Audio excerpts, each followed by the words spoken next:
Hermanos, ¿cuántos son extranjeros aquí que levanten la mano? Todos porque somos peregrinos. Peregrinos en esta tierra, pero los que no hayan nacido aquí en España. Ah, hay un buen número. A alguien antes de salir de su país, hermanos, le dieron algún consejo, algún amigo, algún familiar. Alguien les dijo, mira, cuando estés allá haz esto, cuando estés allá en España ve a tal lugar. Alguien les dijo algo antes de salir de su país, un consejo de un ser querido. Amar a los españoles. Amar a los españoles. Yo no salí de Perú, ¿No? salí de otro país. De otro país. ¿Qué expectativas tiene una persona cuando se cambia de residencia, cuando se va a vivir a otro país? ¿Qué expectativas tiene una persona al llegar a otro país? Alguien que pueda contarme antes de venir a España, ¿qué pensaban a los que venimos de fuera? ¿Qué idea tenían de España? ¿Cómo era la vida por acá? No veían la tele o si alguien te hacía algún comentario. Yo particularmente, yo lo que pensaba era en mi pan. En tu pan. Que esperaba que aquí hubiese pan rico. Muy bien. Eso era lo que yo tenía, pero lo demás, pues mira, ya uno venía Bueno, hermanos, cuando uno se cambia de residencia y en muchos casos de país, porque también dentro de España se cambian de ciudades. A ver, nuestro hermano Ramón, ¿es lo mismo Murcia que Valladolid? Cambia. Cambia un poco, claro. Hay un cambio, ¿verdad? Cambia un poco. Entonces, perdón, o sea, teníamos un amigo muy querido y él antes de venir nos regaló 50 euros y nos dijo, van a ir a Madrid a tal lugar y van a comer percebes. que no sé aún qué es eso. Y fuimos. Claro, cuando vimos aquello, pero bien. Estas son experiencias que nosotros tenemos cuando cambiamos de lugar de residencia. También nos dijeron, bueno, yo creo que eso es más, lo de cuidado con los nietos, eso te dijiste, algo así, porque veníamos a un país pues que era que un poco más liberal, esas cosas, pues era, Más liberal. pero yo llegué por el sueño de mí. Yo ya no quería emigrar. Yo tenía mi casa en Argentina y ya me quería quedar. Iba procedente de Estados Unidos de 14 años. Pero mi hijo no se acostumbró en su propio país. Estuvo unos años y me dijo, creo que vamos a vender la casa y nos vamos a otro lado. Nos vamos a otro lado. Entonces, como ya era el sueño de él, y la verdad que para instruirlo dentro de la superior en Estados Unidos es muy caro, le dije, pues no va a alcanzar ni la casa. Entonces vamos a aterrizar un poco y bueno, elige otro país. Se demoró 2 años y un buen día me dijo, bueno, el Señor ha puesto en mi corazón que vamos a ir a España. Ole, le dije, vamos a España. Y aquí están. Ya es el sueño de él, yo lo estoy acompañando. Y aquí están. Hermanos, cuando nos vamos a cambiar de lugar de residencia, cuando vamos a ir cuando vamos a entrar a algo nuevo, a un contexto social, un contexto cultural nuevo, surgen muchas preguntas. Me recuerdo que cuando yo era una historia de que había una iglesia en mi país, de mi ciudad muy grande, y los chicos empezaban a crecer y se iban a estudiar ciertas carreras que solo en la capital de mi país daban en esas universidades. Y muchos se iban. Pero cuando estaban en la ciudad capital, pues ya no asistían a la iglesia.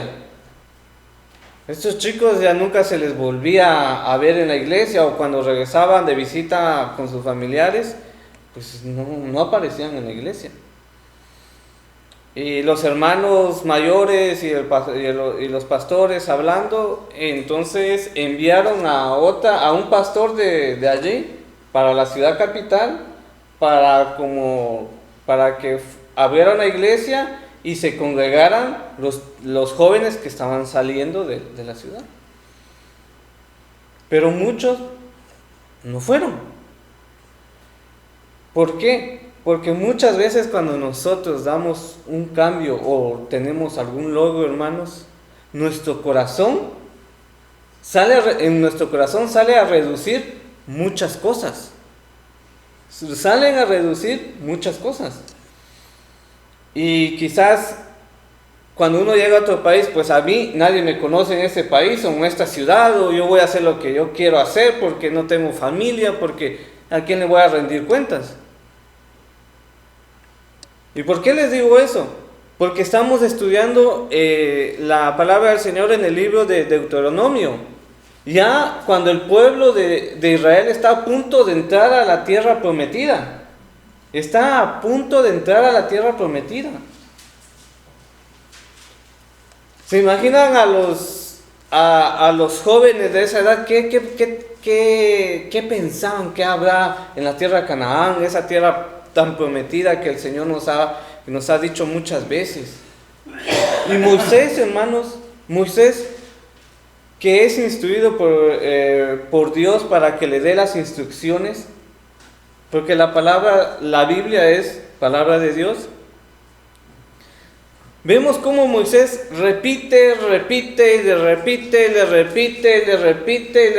al pueblo: no se aparten, hagan esto, hagan lo otro, enséñenles a sus hijos, decidan si van a obedecer a Dios o no, y si obedecen a Dios les va a ir bien, si desobedecen a Dios les va a ir mal. Y por eso les preguntaba a ustedes si recibieran un consejo. Yo recuerdo que siempre cuando salían amigos míos a estudiar a otras universidades o lejos de la ciudad o a trabajar, el pastor de la iglesia siempre decía: busca una iglesia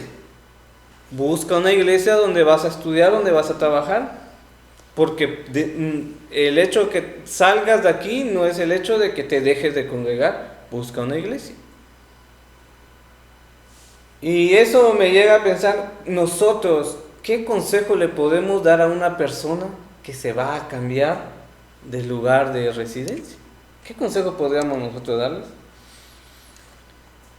Y el Señor, hermanos, el Señor quiere que cuando nosotros lleguemos a cualquier lugar, seamos firmes en la fe en Jesucristo.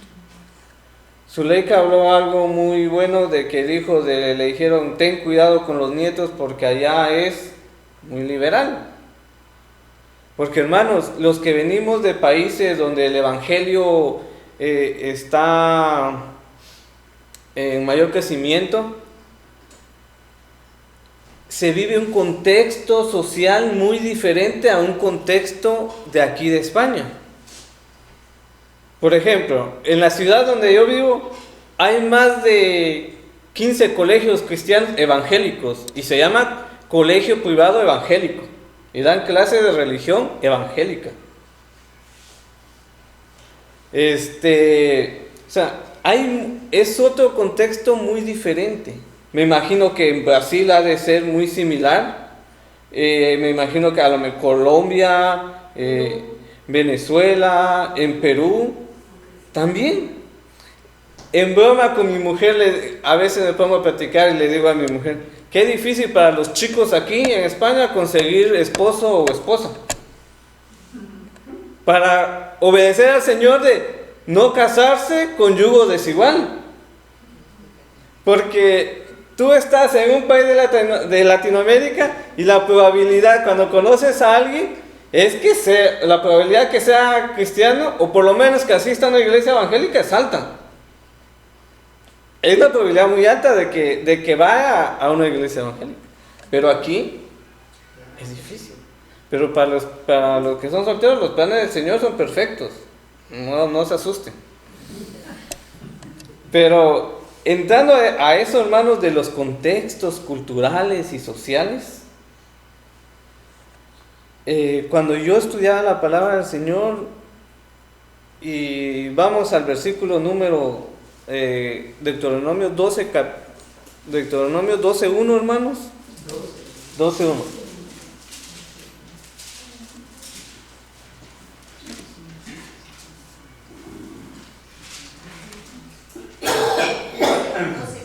No sé qué. 12:1.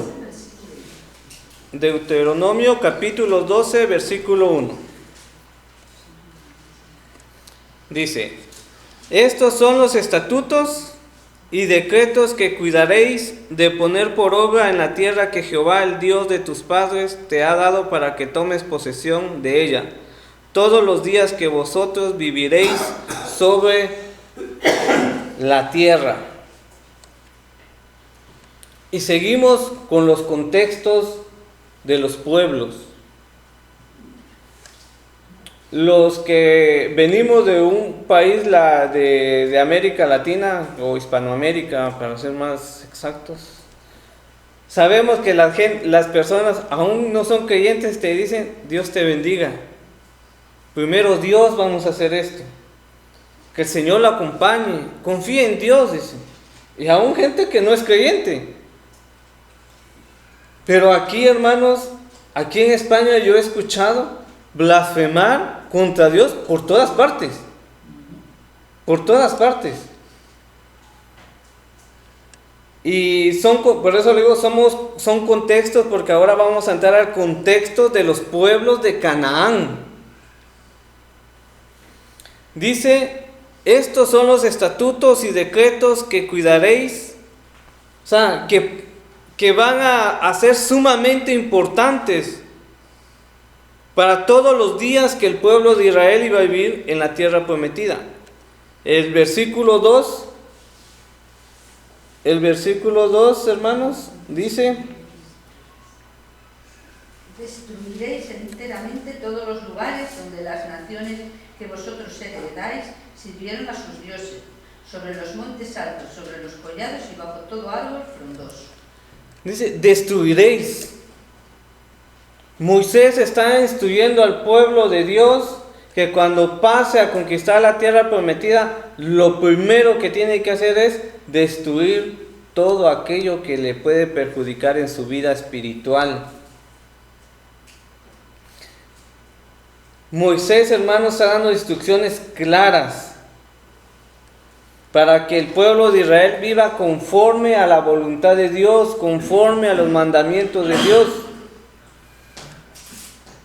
Moisés en esta parte de la escritura le dice exactamente qué tienen que hacer para que el pueblo se subordinara en cada área de su vida a Dios. Estas instrucciones eran para ponerlas en práctica en la tierra prometida. Era lo primero que tenía que hacer. No estaba en si piensan, vean cómo está la situación, piensen si sí o si no, si pueden guardar algunas cosas de valor. No. Dice Moisés: destruiréis. Para iniciar, destruiréis, dice. ¿Por qué? Porque aquí empieza Moisés dándole al pueblo las instrucciones que tiene que ver con la adoración pública a Dios. El pueblo iba a entrar a la tierra prometida y Moisés empieza a dar instrucciones de cómo tenía que ser la adoración pública a Dios. Porque Dios en su palabra nos deja normas, estatutos, formas de cómo Él recibe la adoración. No es como el pueblo iba a querer adorar, no es como nosotros queremos adorar a Dios, es como Él ha dejado en su palabra que le busquemos, que la adoremos y que la alabemos. Los santuarios o templos cananeos que debían de ser destruidos estaban localizados en lugares de los cuales se creían que tenían un significado particular y religioso. Se creía que en el monte o los collados, o sea las colinas, era el hogar de un dios. Y al ascender al monte, las personas estaban en algún sentido simbólico para ellos. Ellos creían que estaban más cerca de ese Dios a quien ellos adoraban, de sus dioses, porque no era uno, de sus dioses. Estos pueblos realizaban idolatría en su máxima expresión, eran idólatras. Más adelante, que va a ser otro día, dice que sacrificaban a los niños como ofrendas a estos dioses. Aquí se menciona mucho en el versículo 3 que dice: derribaréis sus altares y quebraréis sus estatuas y sus imágenes de acera. Consumiréis con fuego y destruiréis las esculturas de sus dioses y raeréis su nombre de aquel lugar. Esa palabra me llamó mucho de raeréis, porque aparece en Génesis, de eliminar, cuando vino lo del diluvio. Estos pueblos, hermanos, tenían una adoración muy especial para la diosa falsa, que se llama Acera, también conocida como Aserá o Atirat. Era la principal deidad femenina y diosa madre del panteón cananeo, fuertemente vinculada a la fertilidad, a la tierra, a la maternidad y el amor sexual.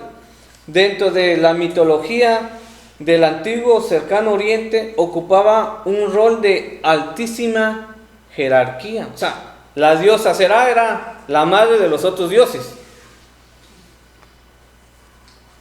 Moisés comienza repitiendo las instrucciones que están en Deuteronomio 7, 1 al 6, porque Moisés ya les había dicho: cuando entren a la tierra prometida, destruyan todos los ídolos, todos los templos de esos dioses falsos. Y esto, hermanos, ¿por qué Moisés les dice esto? Porque al entrar a Canaán, los israelitas tenían que destruir absolutamente todo lo relacionado de las religiones cananeas.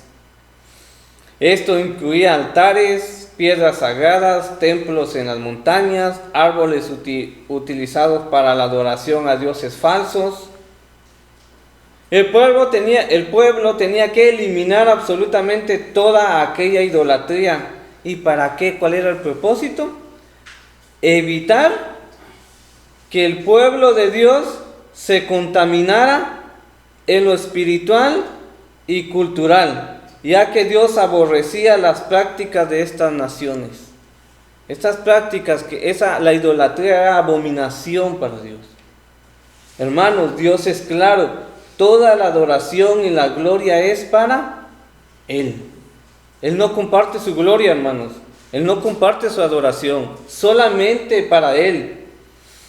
La palabra de Dios es clara. Nosotros, tú y yo, tenemos que quitar todas las cosas que nos impidan poner a Dios en primer lugar en nuestra vida. Todo lo que nos aparte de Dios en nuestra vida, nosotros debemos de eliminarlas. ¿Qué nos impide para adorar a Dios por completo? Y la adoración de Dios no se trata de solamente cantar. La adoración de Dios es tener una vida consagrada a Él. Quizás el amor a algún pecado, quizás amor al dinero, el amor a una persona, el amor a un vicio, y sobre todo en estos tiempos, el amor a nosotros mismos, la autosuficiencia, la autoindependencia, el orgullo del ser humano. Tenemos que quitar todas las cosas que nos apartan de nuestra relación con Dios. No piensen, hermanos, que voy a dejar a mi marido. No. Ustedes tienen que ser esposas temerosas del Señor. Tienen que vivir conforme a la palabra del Señor y y con su testimonio puede ser que su pareja se pueda convertir.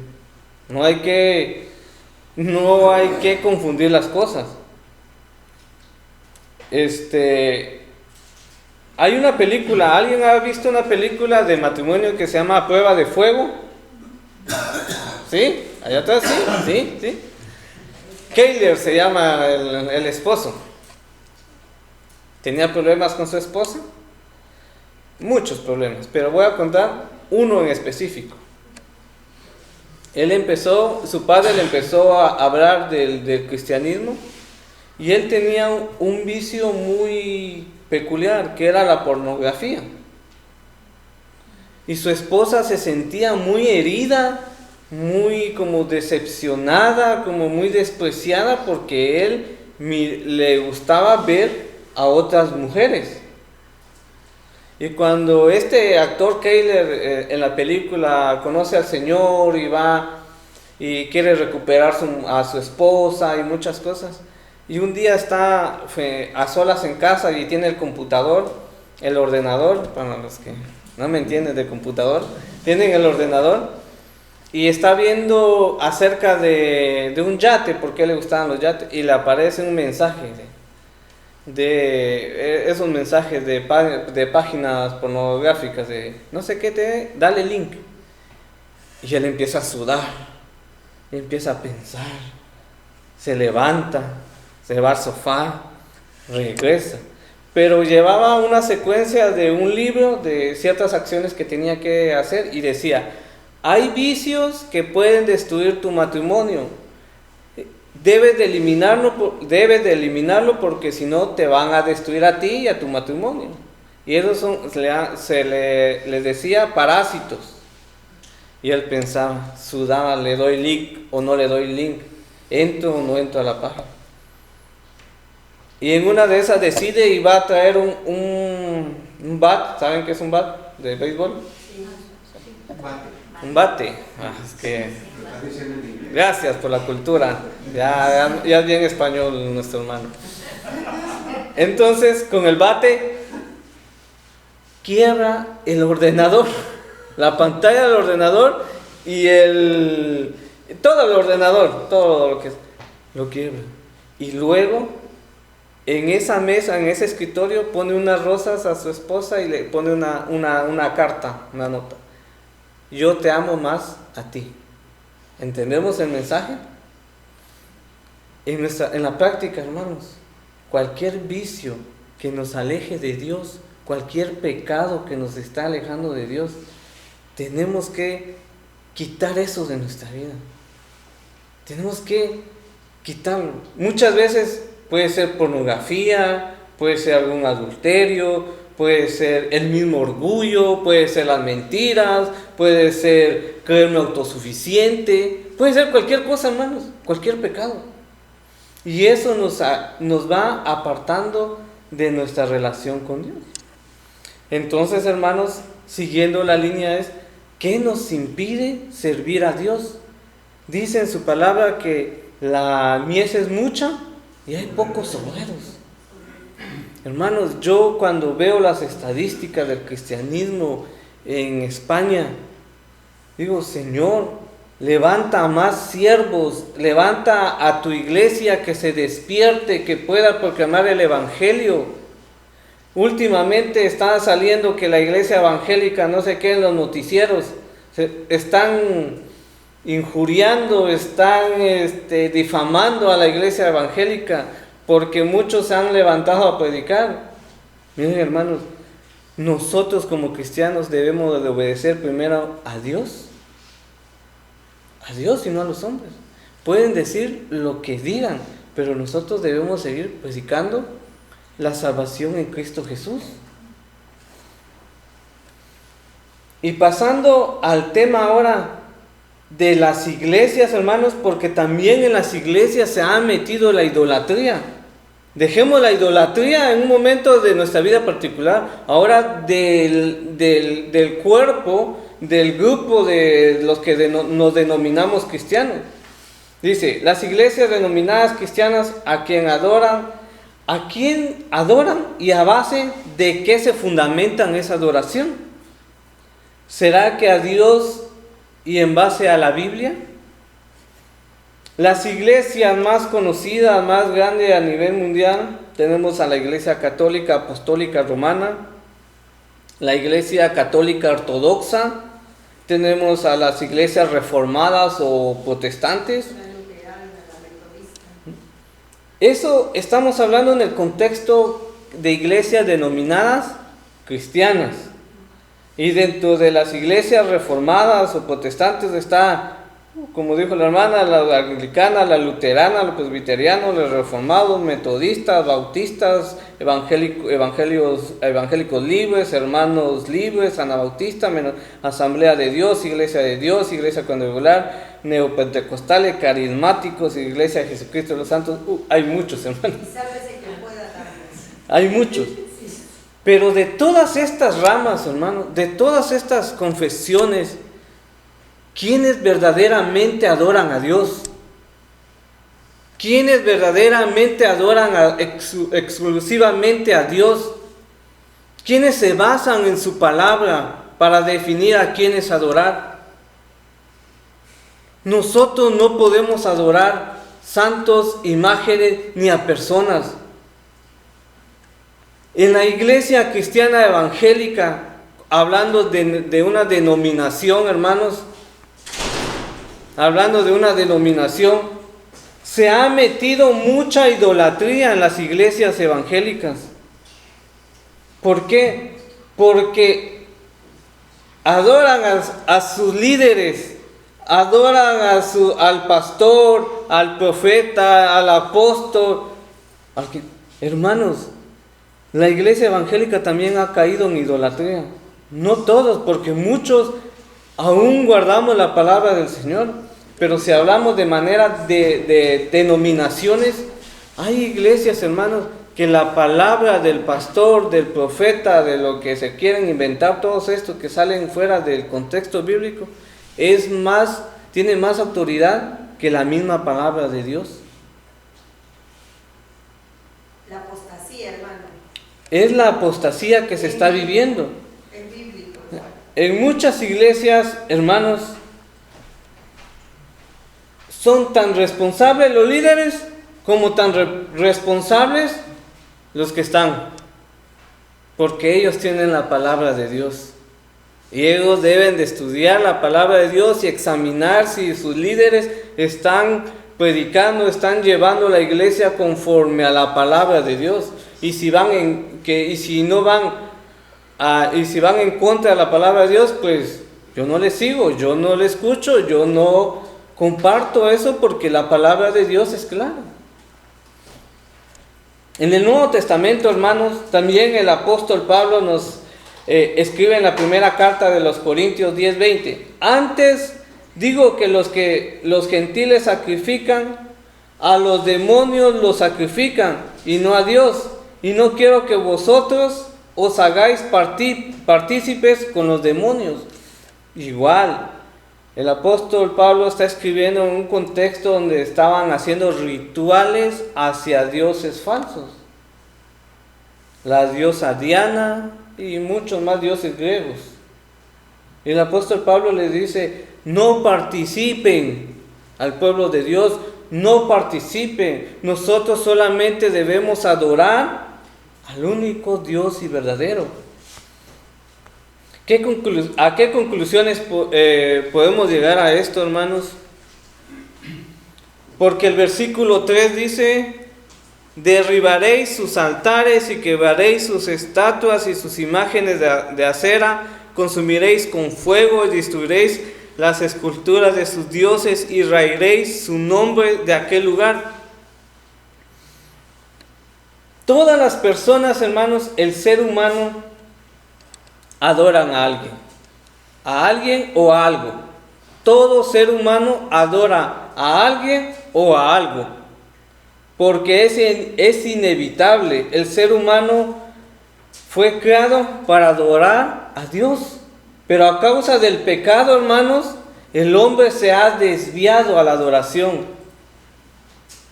Hace unos meses, creo que fue por mi cumpleaños, me regalaron un libro muy interesante. eternidad en sus corazones. Y cuando uno lee las culturas de cómo buscaban a ciertos dioses, hermanos, yo puedo ver que muchos adoraban al Dios creador, pero fueron pasando las generaciones y se fueron desviando, se fueron creando religiones, se fueron creando rituales, se fueron creando cosas y esa estrategia del enemigo, y también es por el pecado del hombre, porque el hombre quiere tener poder. El hombre quiere tener poder y manipular a los demás. Por eso muchas veces en muchos países está prohibida la Biblia. ¿Por qué?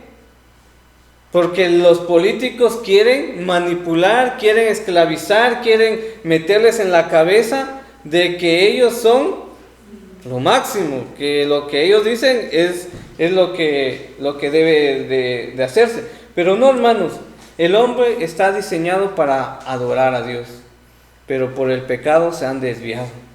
El hombre se ha desviado.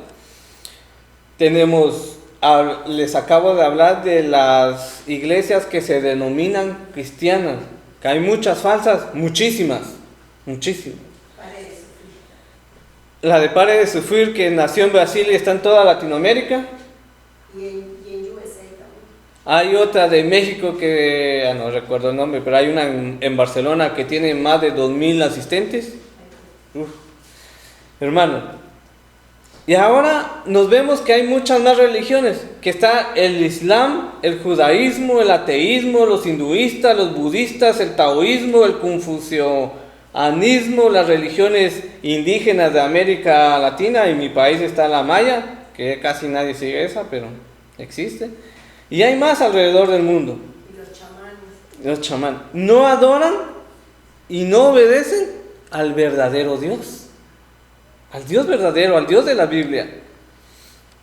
En nuestro contexto de Europa, hermanos, y América, el ateísmo está creciendo de una manera exponencial. O sea, está creciendo mucho el ateísmo. ¿Y qué es el ateísmo? El hombre se cree Dios.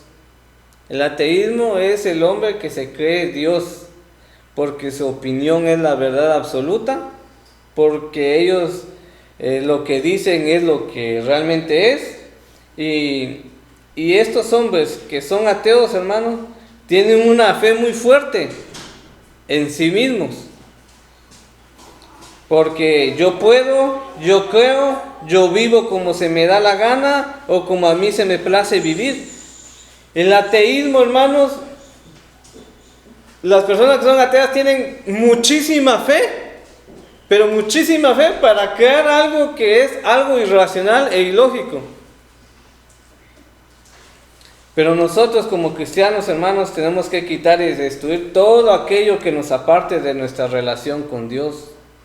Todo aquello que nos aparte con nuestra relación con Dios, incluso nuestra autoindependencia, nuestro orgullo.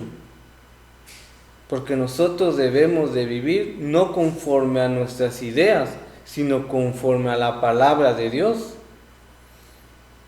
Como iglesia, hermanos, tenemos que ser fiel a su palabra y no debemos de tener personas sagradas como dioses dentro de la iglesia. Debemos de quitar toda idolatría que tengamos en nuestra vida, hermanos, y debemos de vivir para la gloria de Dios y el avance de su reino. Ese es el propósito del cristiano. Vivir para la gloria de Dios, toda la adoración sea al único Dios y verdadero, y vivir para que su iglesia, su obra, su reino se vaya expandiendo. Amén, hermanos. Esto ha sido el mensaje. Que el Señor les bendiga. Espero que podamos, que nuestra vida sea transformada a través de su palabra. Quiero orar.